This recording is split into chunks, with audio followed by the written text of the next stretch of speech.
Good afternoon, everybody. I'm Juan Carlos. I'm the Director of Case Management for the New Haven Pride Center, and also proud to be the current chair of the Board of Directors for the Connecticut Bail Fund. I want to welcome you all to our Week of Action, 2020 Week of Action. And we're going to be having a conversation today about breaking the queer pipeline to prison. I'm really excited to be sharing this conversation with some incredible people. And I know that this is going to be a great conversation and we're going to learn a lot. So I'm going to be bringing folks one-on-one to introduce themselves. We're going to start with David Booth from Black and Pink. And I'm going to let David tell us a little bit more about David and the work that David does.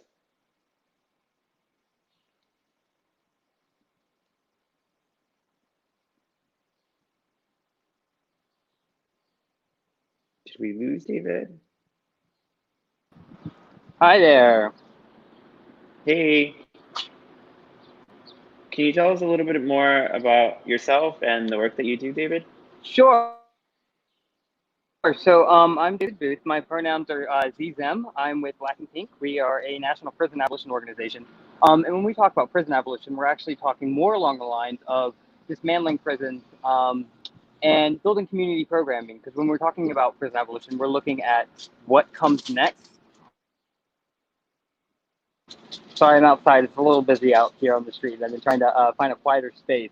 But when we're talking about prison abolition, we're talking about what are the community alternatives that we can build in place. These are things where we can provide stable housing, stable employment, where we can provide spiritual guidance and things like that. We actually just in February of this year opened up Leiden House, and is the first reentry home for trans and queer folks who are coming home from prison, where we provide them a roof over their head, and we also provide them with some employment assistance, and we also supply them with food and just connection to care. And so our end goal is to get people towards liberation. Thank you. I want to next introduce a community organizer in New Haven who I told her earlier, I want to be her when I grow up, Carrie Ellington. Everybody. Can you tell us a little bit about yourself and some of the work that you do in the community? Most definitely. I am a community organizer here in New Haven. Organize in New Haven for a little over 12 years now, around issues, around pressing issues in community regarding public schools and education, pressing issues like police violence in our city, and pressing issues like gentrification, displacement, and housing justice issues. So my history organizing here in the city has kind of been I've been learning and helping to organize in community, and to build community organizing and collectives, bases in our community that can address the issues that we're most impacted by. My current professional work is with New Haven Legal Assistance, and I also organize with coalitions and solidarity with a bunch of other coalitions and organizations. But I represent People Against Police Brutality, and my solidarity with organizations like Citywide Youth Coalition, Connecticut Bail Fund, and a host of organizations across the city and the state. Thank you. And then I'm going to go ahead and introduce our last panelist, definitely not the least, Tremaine Jones, who is with the LGBTQ Freedom Fund. Thank you, Tremaine, for being here. Can you tell us a little bit more about yourself and the work that you do, please? Sure. Good afternoon. My name is Tremaine Jones. I am project director at the Freedom Fund. The Freedom Fund is a nonprofit organization that secures the safety and liberty of people in jail and immigration detention, with the focus on LGBTQ people. And so a lot of the work that the Freedom Fund does is that we provide bail assistance to low-income LGBTQ folks to get them out of jail and immigration detention. And once the person is released from either jail or immigration detention, depending on where they are, We provide post-release support such as case management. We provide free HIV testing and education. We also provide a monthly conversation around how people can advocate for themselves and their loved ones while they're facing trial. And we also are working on building a mass conversation and a mass movement around the incarceration of LGBTQ folks. And so we do a lot of that by having community conversations and dialogues. And we also have workshops around issues that impact around incarceration, how it impacts different communities, such as communities of color, LGBTQ folks, people living with HIV. We're a South Florida-based organization, so our office is located in Fort Lauderdale, Florida. However, we provide a lot of support throughout South Florida, and we also provide a lot of support to people throughout the United States. Awesome, thank you. Before we really jump into the conversation, I want to let folks on Facebook know that as people comment, we can see your comments on the screen. So if you have questions or things that you feel like you want to hear more about, please feel free to write those out, and we'll talk about them. The intent of this is really to be a community conversation where we all sort of learn, right? I want to start off by saying that when I was preparing for this panel, I was doing some research, and one of the things that I found, and I want us to reflect on and talk about, is that there was a lot of like really systemic ways that LGBTQ people, and specifically LGBTQ people of color, are targeted with some very sort of archaic and like really messed up laws. Like one of the things that like really unsettled me, and I was like, oh, this is crazy, was some of the older HIV laws where they were specifically used to incarcerate Black queer men. And a lot of the sort of like the cases that I read and stuff, a lot of it where a lot of the stereotypical sort of like sexual predator, racist stuff that's put on Black men was used to incarcerate men who were HIV positive. So I want the panel to reflect about what are some of the ways that you see the system really using maybe archaic laws or specific targeting ways to really go after the LGBTQ population, you know, thinking about stuff like sex work and different things like that. And anyone can jump in when you feel comfortable. I want this to be more of a fluid conversation. Yeah, so the Williams Institute put out a survey in the state of Florida. They were just really talking about HIV criminalization laws and how a lot of these laws were not updated since 1992. And it's really interesting in that study because it showed that oftentimes people who were being incarcerated for under these laws were people who were exposing folks to HIV. And that could have been as simple as, you know, someone had a cut and they may have gotten arrested and police officer felt like they were exposed, or that person spit on someone and that person spit on somebody and they thought that was a way of exposure. So a lot of these laws are very like archaic and are not laws that are supported by like recent like information and like data, right?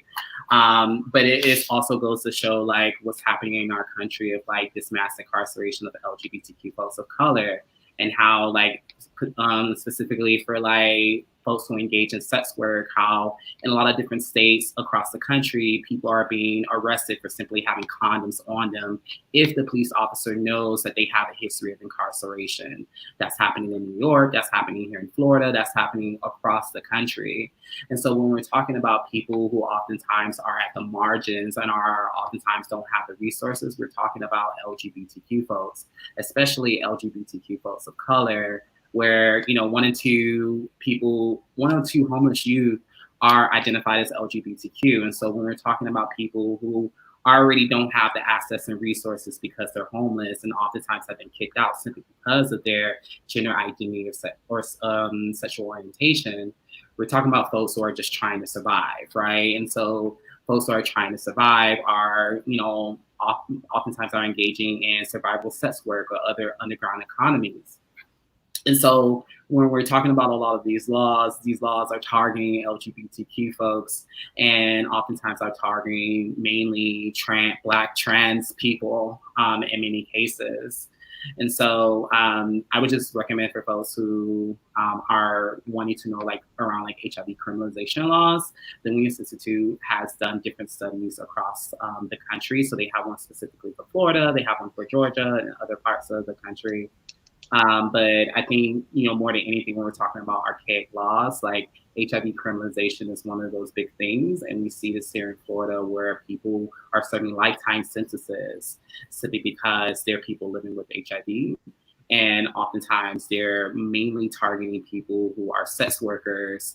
And if, what's ridiculous about all of this is that people who are engaging in sex work and may have a history of having an STD, if the arresting agency or if the county sees that you have a history of sex work, what they do is that they force you to take an HIV test, an STD test, in multiple cities across the country. And so if your test does come up positive for anything, then you add an extra charge to that. Oh wow, that's crazy. Carrie, I'm wondering if you feel that on a local level, like in New Haven, how do you feel, or have you been able to see if LGBTQ people are in any way sort of more targeted in locally? I mean, we're talking because people of color are overrepresented in the incarceration system, and LGBT people of color are even more overrepresented. So I'm wondering if you have seen anything that sort of makes you think that locally we have that issue as well. I mean, I think it's a national issue, but I'm trying to maybe bring it more local for folks. I think just from my lens and what I've seen locally in connection to what Tremaine is saying is that there are no real services on the ground. There are barely any adequate services for our folks who are unstably housed and who are homeless right here in New Haven. There's a really limited, under-resourced shelter system. So what that tells me is that LGBTQ folks are disproportionately impacted by that because I'm imagining right that we don't have safe spaces even when we're unstably housed to be sheltered at, that we're put in really violent situations, or that we're left to live out on the streets where we encounter where homeless folks and unstably housed folks encounter if some of the most police violence on a day-to-day basis and police harassment, and are locked up for, in addition to the reasons Tremaine said, other reasons for just being homeless on out on in public space. So I think we have we don't have adequate resources in our city to not just for our folks who are unstably housed and homeless, but for youth who oftentimes are pushed out of their homes when right, some black and brown youth, when they identify that they are gay or trans or queer or some sort. So yeah, I've seen, having just work with youth in the city, have seen that and have seen young people have no place to go, and because of that are at more of a threat of interaction with police on the ground who are violent in our neighborhoods. That's just some of what I've seen. Just a really inadequate system, right? No safe spaces outside of a few organizations doing the work to try to provide safe space. Yeah, thank you. And David, I'm curious how in your work you've encountered this sort of systemic targeting of LGBTQ folks. Well, and to go back to your HIV thing, I also want to point out that there are 6 states that also require when somebody is convicted of an HIV criminalization that they also get registered for a sex offense. and a lot of times they're actually put on those lists for life too. So this is something that's not just a one and done situation. This will also be something that follows them around for life. So this is like a systemic oppression that continues and continues and continues. And when they're actually inside too, it's often used to put people in solitary confinement. I have a woman, a black trans woman that's in Missouri right now, who got into a domestic dispute with somebody else who's incarcerated. And what happened was, because she had HIV, they used that as a means to put her in solitary confinement. And she's been in solitary right now for 5 years with limited to no contact. And we are fighting to get her out, but Missouri has very outdated HIV laws as well. She actually got into incarceration for biting a police officer while being HIV positive. Sorry, there was a truck going by and I didn't want it to be too loud. But it's just, overall, this is just one of those other drivers that funnel black and brown people, especially black and brown and queer people, into the system and continues to plague them for the rest of their lives. Yeah.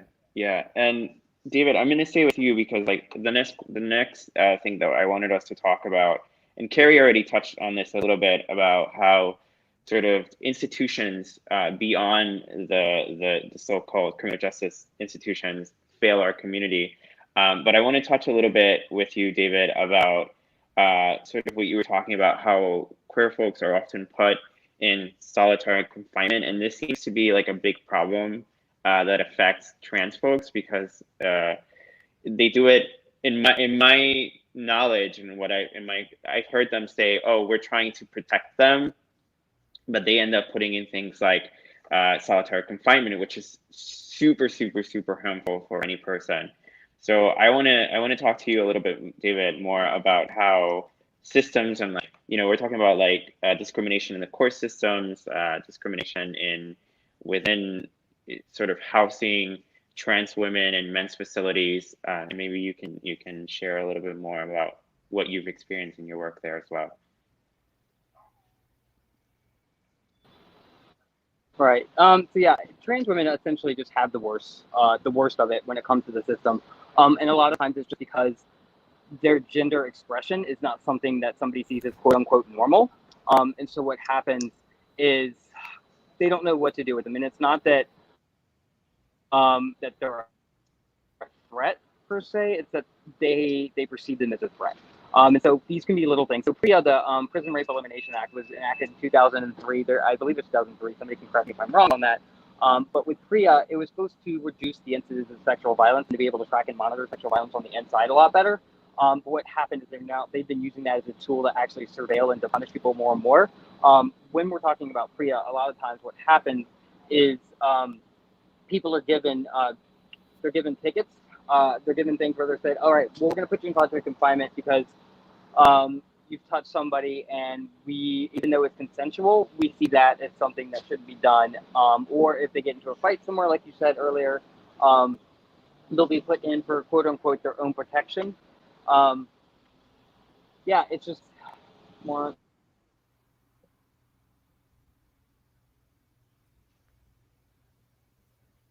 I'm wondering if Carrie and Tremaine have any thoughts about that as well.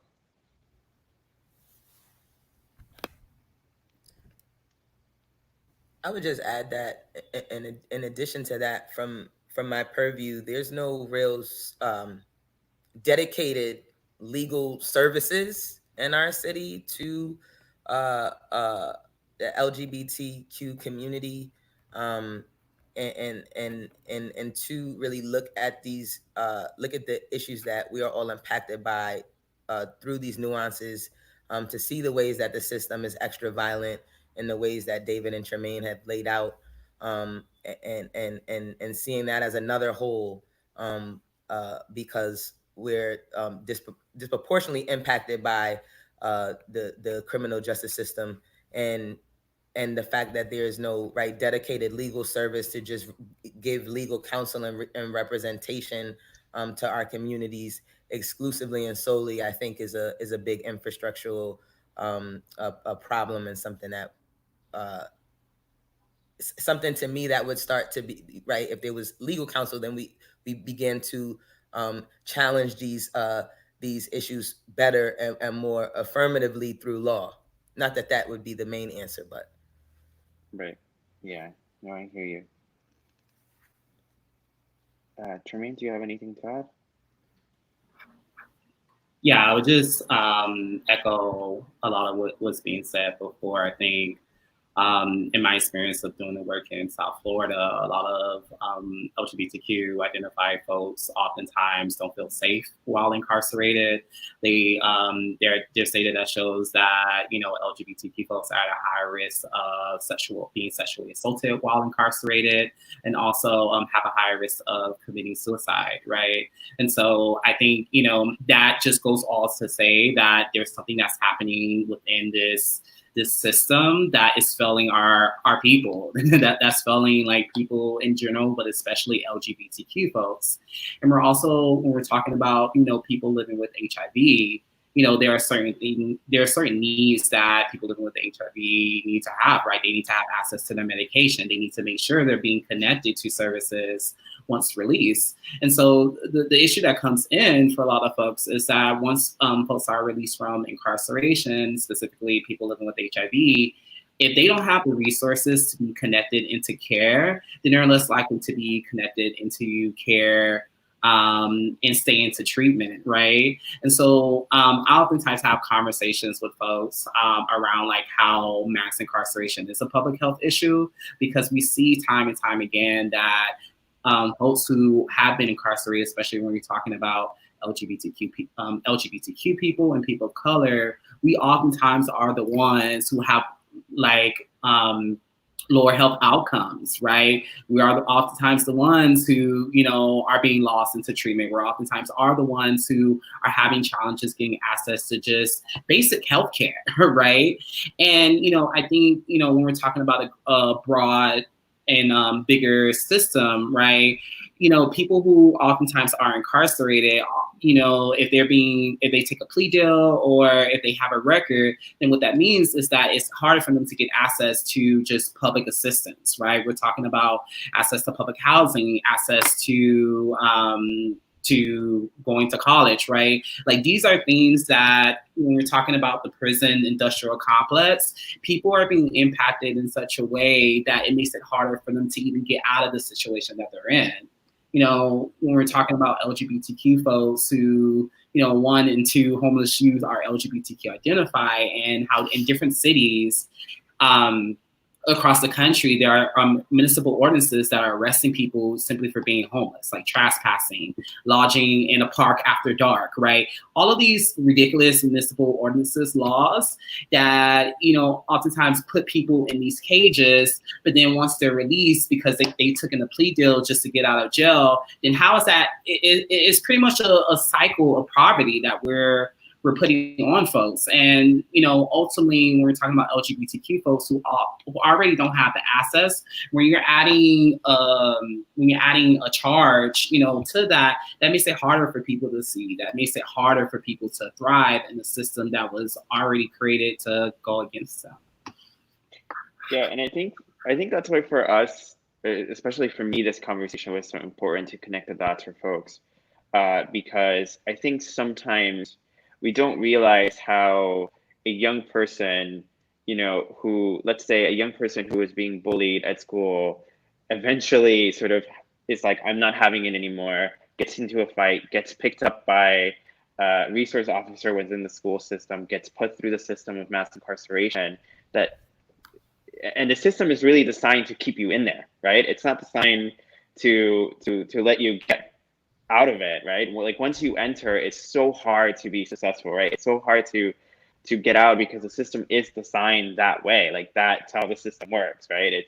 It's the gross, ugly nature of the system, and I think that's why this conversation was so important for me to have in this context, to really connect the dots for those people that, a young person who got kicked out of their house, who gets picked up by a police officer for sleeping on the street, then gets put into a system that's not helpful, that just really just keeps them in this endless loop. Anyways, so we have some questions that I want to share with you from comments on Facebook. And this question is from Reed, and it says, Carrie, Such an amazing victory in Bridgeport with the funding police. Thoughts on how that would change things and inspire more action, and thoughts on how the broader movement is doing a good or not so good job on including LGBTQ people. I hope that the action that Justice for Jason and the Bridgeport community helped to lead, I hope it encourages residents across our state to get involved locally in calling for defunding the police. I hope that it's only used to kind of encourage more resistance and more actions as we kind of go down this journey and down this path of what transformation looks like.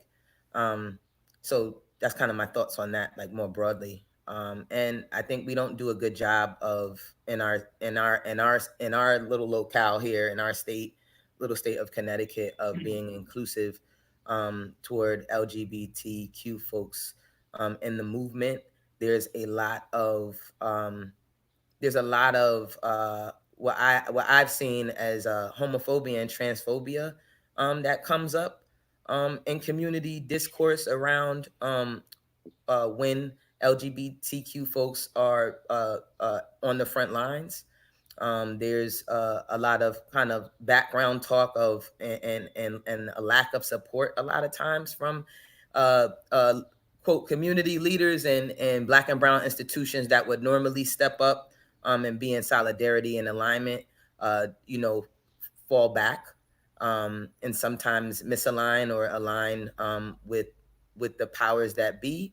And I think a lot of that has to do with homophobia and transphobia and not wanting and wanting to stick to what traditional change looks like in our community, which is traditionally has been cis men leading movements, and that's shifted. I think the Black Lives Matter movement from what I don't know when that era started, 2014 on ish.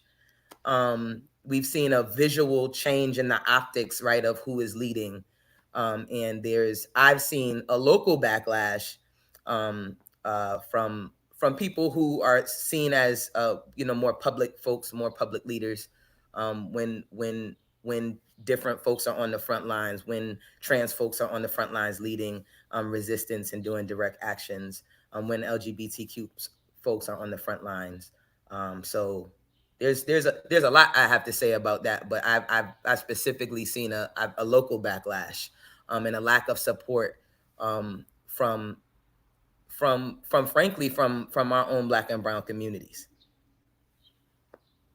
Yeah. And I want to pose the same question to Tremaine and David, maybe more on a bigger scope, if you're able to reflect on that. We'll go with Tremaine first.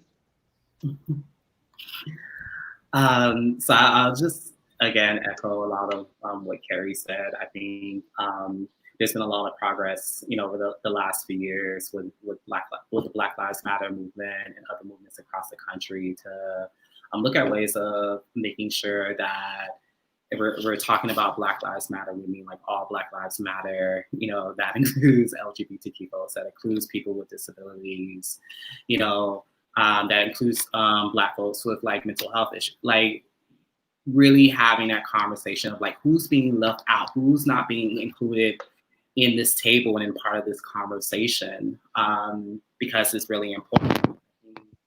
Looking here locally in Florida, there's been like this big push to make sure, a lot of the movements are including like Black, trans, and queer folks to be a part of the conversation. I think, like every other part of the country, there still needs to be more conversations of like who's not being included in this conversation, because I think that we can't have true like liberation for all Black people if we're not talking about all Black people, right? Because all of these different systems of oppression are closely tied to each other, and I can't separate my Black from my queerness. it just does not work that way. It just doesn't, and it shouldn't, And so I think that there's a lot of more work that needs to be done, And it needs to definitely be led by folks who are mostly impacted by these systems. If we're talking about police brutality, we're talking about mass incarceration, we're talking about Black LGBT folks, we're talking about Black transgender folks, right? And so I think as we move forward, my hope is that we continue these conversations that need to be had around inclusion of people who are oftentimes being included in these conversations, but also it not just being like I'm just here to support the Black gays, right? Or I'm just here to support the Black LGBT community, right? We need to be talking about making sure that we're redistributing power, resources, and money to these communities who are doing the work, because we've been doing this work. This isn't something new. Like Black LGBTQ folks haven't just been a part of this conversation recently. We've been part of this conversation since, the beginning of this country, right? And I think, if we're talking about, looking historically, like the Civil Rights Movement wouldn't have been nothing if it wasn't for Black LGBTQ folks supporting the movement, right?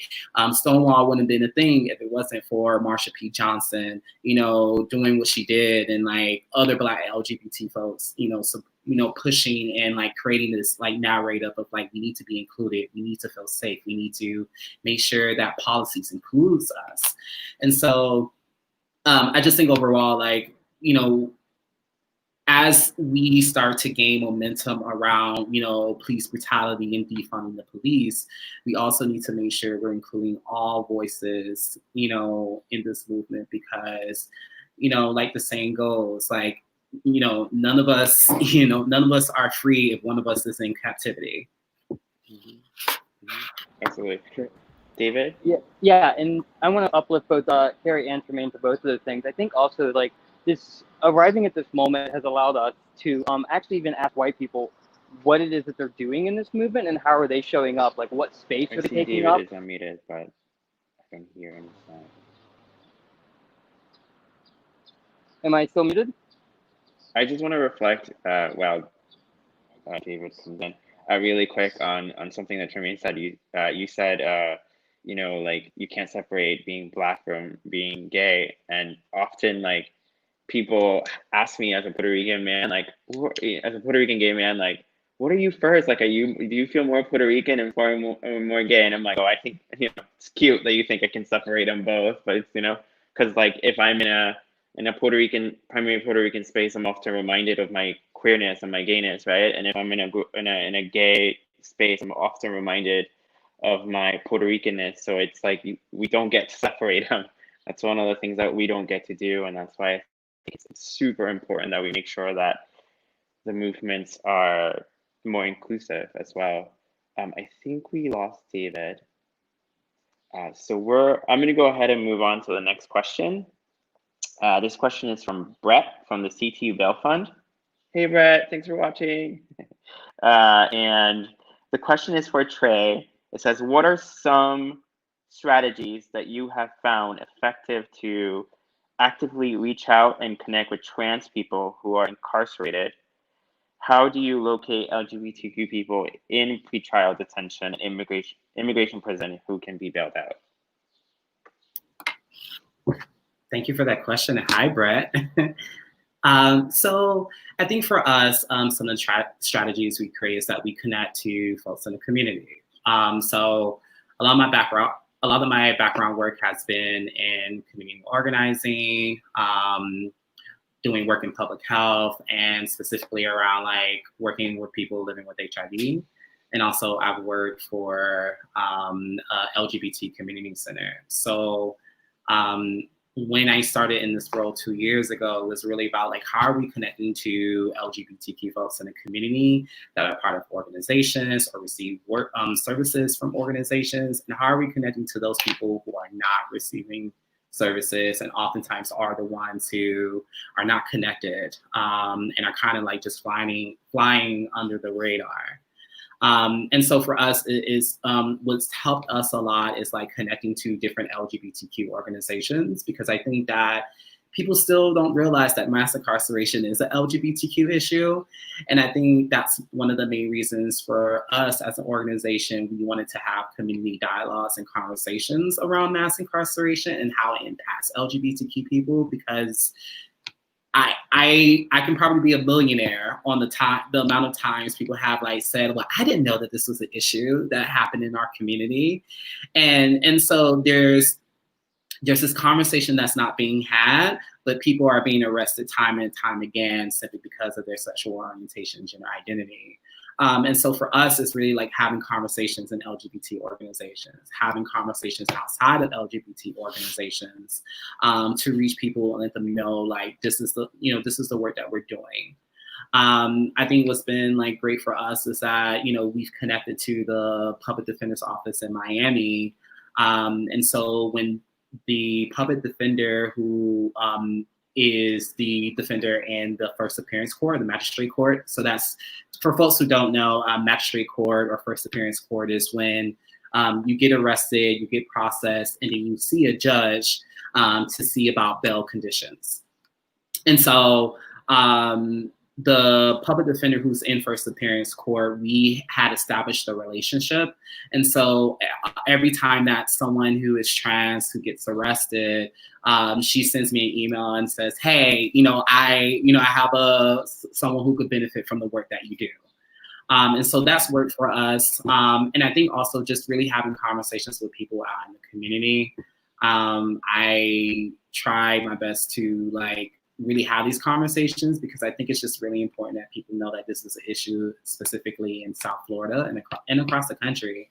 But I think it's just really important to look at ways of how are we having these conversations to make sure people have the awareness, but also how we're making sure that we're connecting folks to how people knowing to say, hey, I have a person who's LGBTQ identified, let me connect them to the Freedom Fund or any other organization. So I think those relationships we have with organizations and the relationships we have with people in the community has helped us a lot.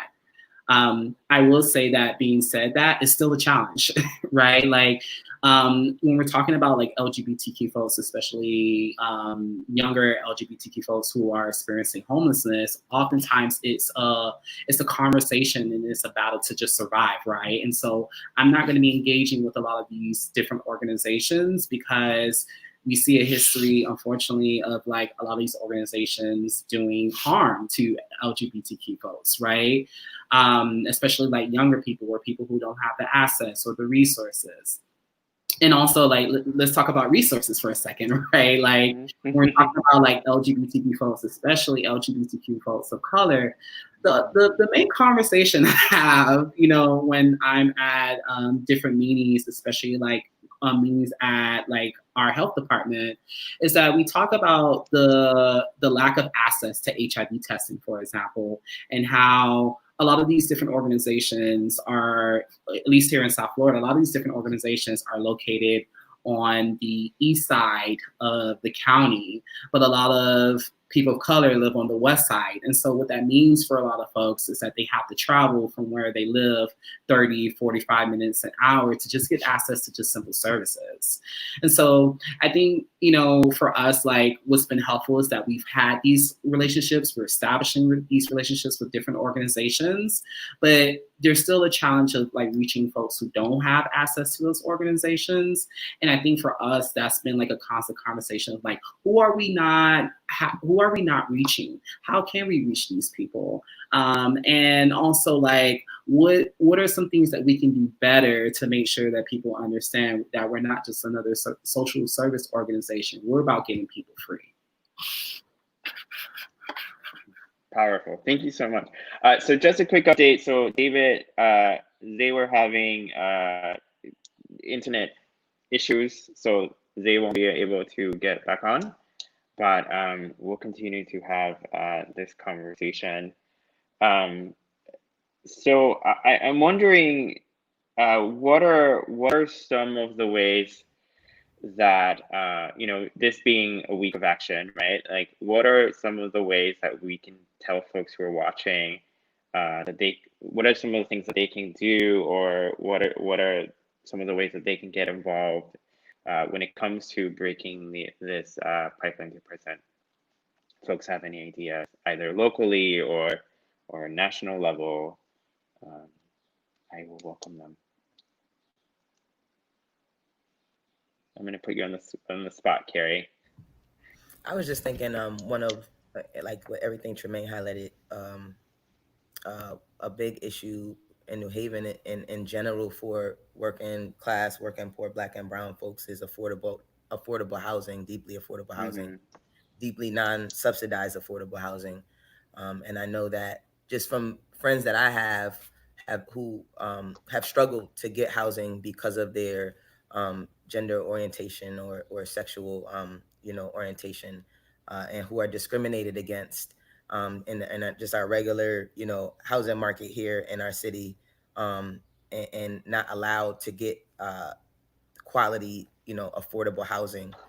So I think there needs to be housing, protective housing, if you will. We have housing in this city for artists, affordable housing for artists.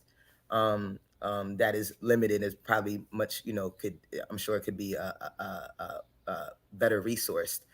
We have all types of housing and affordable. We have a co-op downtown that should be for folks who are low income. So I think it's important and pertinent that we develop not just deeply affordable housing, but housing that is protective for LGBTQ folks right here in our city, that guarantees and ensures that they can be housed, especially folks who are vulnerable to the criminal justice system, and who traditionally have hard times accessing housing, period. So I think we need protective housing, and we need to have a more inclusive conversation of what affordable housing looks like and who needs the affordable housing, not just a broad conversation of advocating and organizing for affordable housing, but really getting down to the nitty gritty of the actual needs and who is in need, and getting our city to recognize that and our city to invest in that. So I see that as a huge issue, to Tremaine's point, right? When folks are getting out of the system and being released from the carceral state, if you have a record, you can't get into public housing, right? And then on top of that, if you're dealing with discrimination, and on top of having to deal with income discrimination when trying to find housing, now you're dealing with discrimination on having been convicted by the carceral state and coming out, and on top of that, having the issue of people discriminating against you because of your status being LGBTQ. So I think we need to recognize that issue happens right here in our city, and that people, whether they have records or not, can't get housing because they're discriminated against, and that there needs to be, again, some protective measures taking place, not just in the area of housing, but that's what I've seen.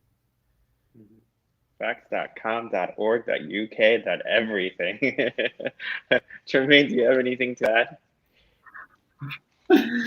I thought that was wonderfully said. I mean, there's really not much to say after that. But yeah, I think we live in an interesting time right now, right? Because COVID-19 came up, and we saw just how all of these cities who didn't have the resources to connect people who were homeless or connect people who were having challenges with drugs to get access to treatment, or the fact that, we just didn't have general resources before all this happened, it just popped up, right? And, COVID-19 is a pandemic, it's a public health crisis and all these other things. And at the same time, like, the reason why we're in this crisis is because not enough people have access to resources. When we're talking about what's happening in jails, immigration detention, and all those other facilities, we're talking about places where COVID-19 was a great place for it to just be spread, right? Poor ventilation, poor access to hand washing, in a lot of places across the country, they weren't even giving people hand sanitizer to wipe, to disinfect their hands. They weren't giving people masks, right? And so when we're talking about not just even having like access to services, unfortunately, like this crisis just showed that these cities had these service access to, or actually money to give, you know, to these organizations or just have resources for people, but it wasn't enough of a concern to them, right?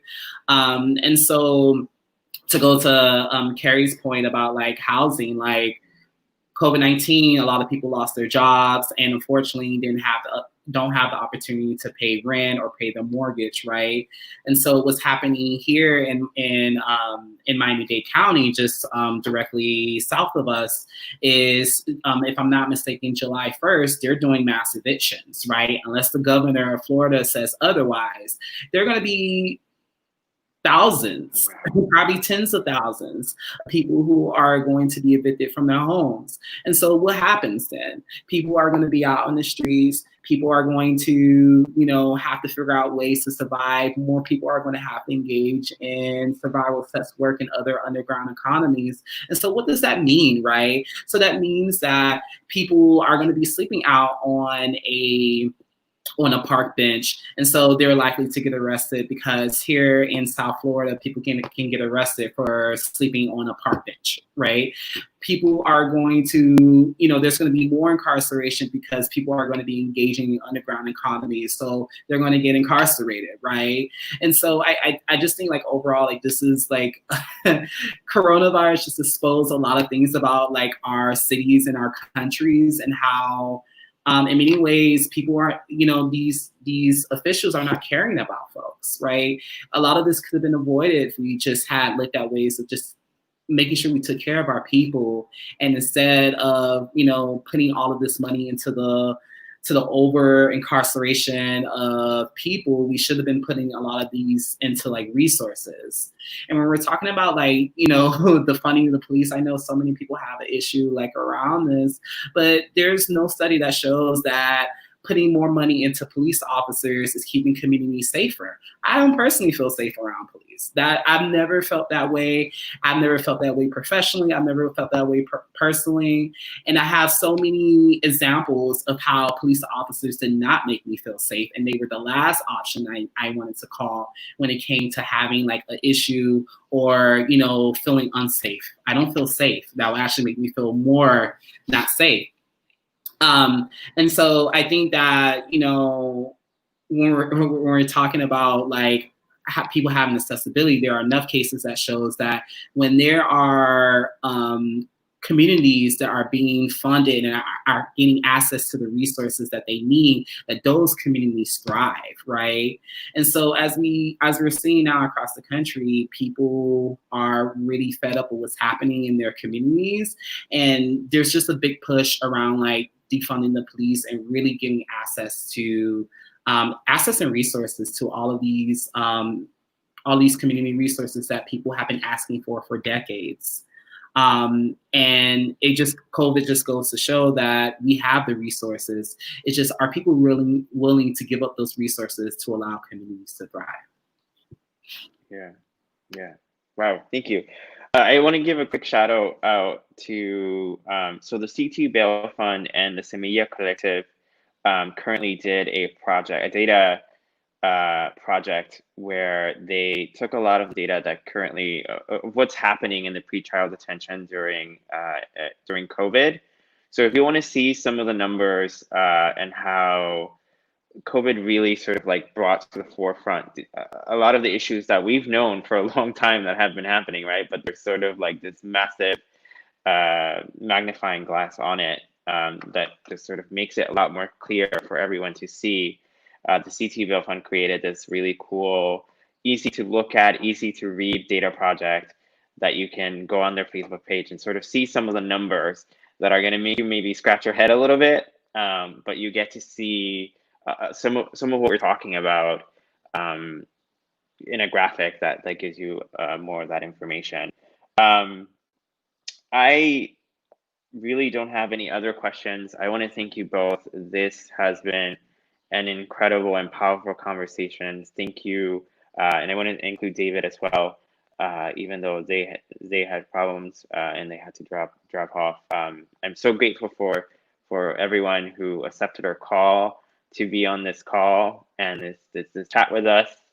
I really loved having this conversation, and so grateful that hopefully for folks out there, we were able to really connect the dots, and hopefully people can start thinking at mass incarceration and things like police brutality, how they really are a queer issue and how they affect our community, and folks to really put it in their hearts and minds that when we say things like you were saying, Jermaine, that Black Lives Matter, we're talking about all Black lives.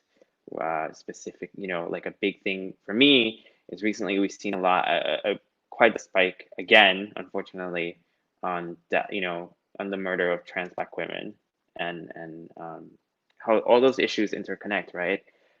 For me, that's really important. So just wondering if any of you have any last thoughts before we close the conversation. How can we get in contact with some of you if we wanted to connect with you, or your organizations if folks wanted to donate or connect? Yeah, I just second what you were saying, Juana, in that we have like a prototype in our community of who the victim is. And when I say I'm speaking from like the Black community, who we see as being the victim and who we then wrap support and services around. And that needs to shift. That the prototype of who the victim is of police violence are cisgender Black men and not Black women and not LGBTQ people, right? That the prototype of who needs help are cisgender folks in our community and not trans folks in our community.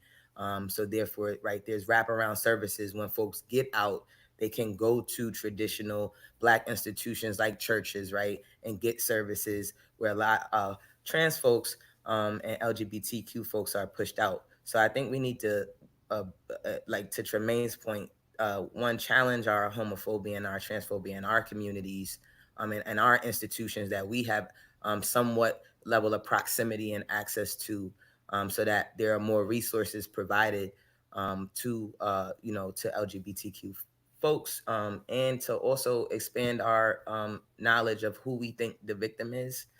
That's in part where the Say Her Name campaign comes from. And I think we got to make that even more inclusive, and also just lift up Tony McDay's name in this moment, because their name hasn't been lifted up enough.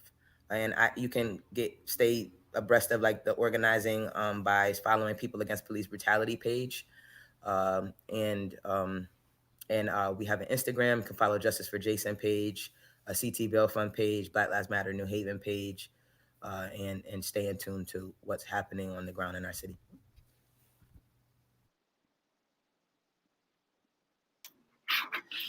Yeah, I would just say that definitely there needs to be more conversations around just uplifting the voices in Black communities who are not being heard. Breonna Taylor's, killers still haven't gotten arrested, so Tony McDade's, killing still hasn't really even been addressed. And, I think time and time again, we fail, our people in our community simply because we're not having the same outrage. We're not, pushing these same conversations around, police brutality for these folks.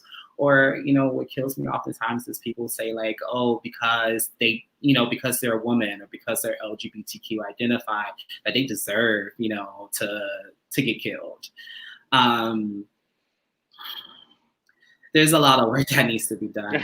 I'm getting bothered just thinking about it. But one thing I will say is that I think that though I think for many LGBTQ Black folks and for Black women in films, though many of us are angry and we're upset, of like everything that's going on in general, I think that there's a lot of power and there's a lot of things that's happening in our country. And there's a lot of Black folks are resilient, Black folks are resilient. We have pushed through, a lot of things through years, but also you know, many of us are tired. Many of us are like exhausted because it's a constant day struggle, especially when we're talking about Black LGBTQ folks, where not only are we being killed out here because of our Blackness, but we're being killed out here because we're queer and trans.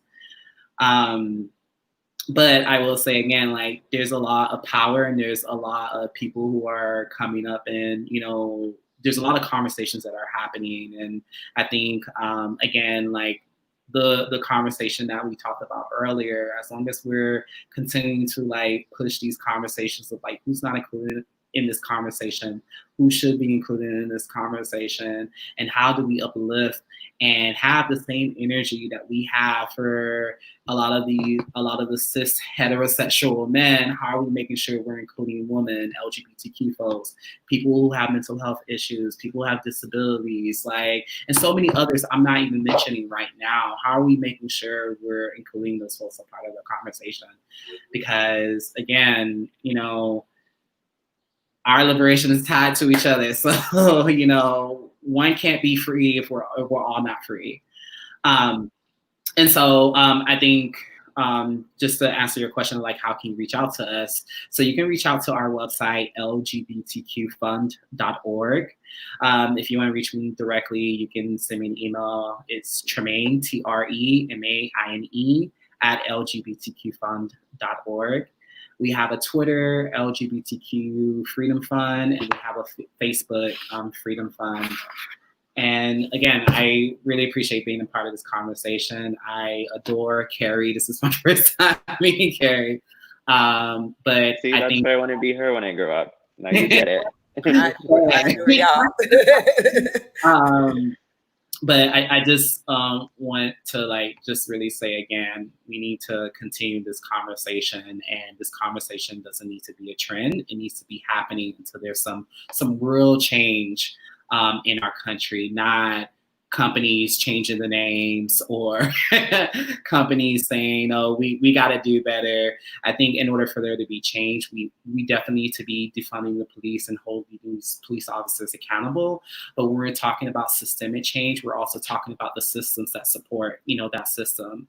And so as we talk about nonprofits as well, we need to be talking about how nonprofits are really encouraging a lot of these racist policies. So if you're talking about how can you support the movement, support people who are doing this work, support organizations like Carrie and mine, support organizations like David's, support Black organizers, especially Black queer and trans organizers who are doing the work and are not getting paid for this.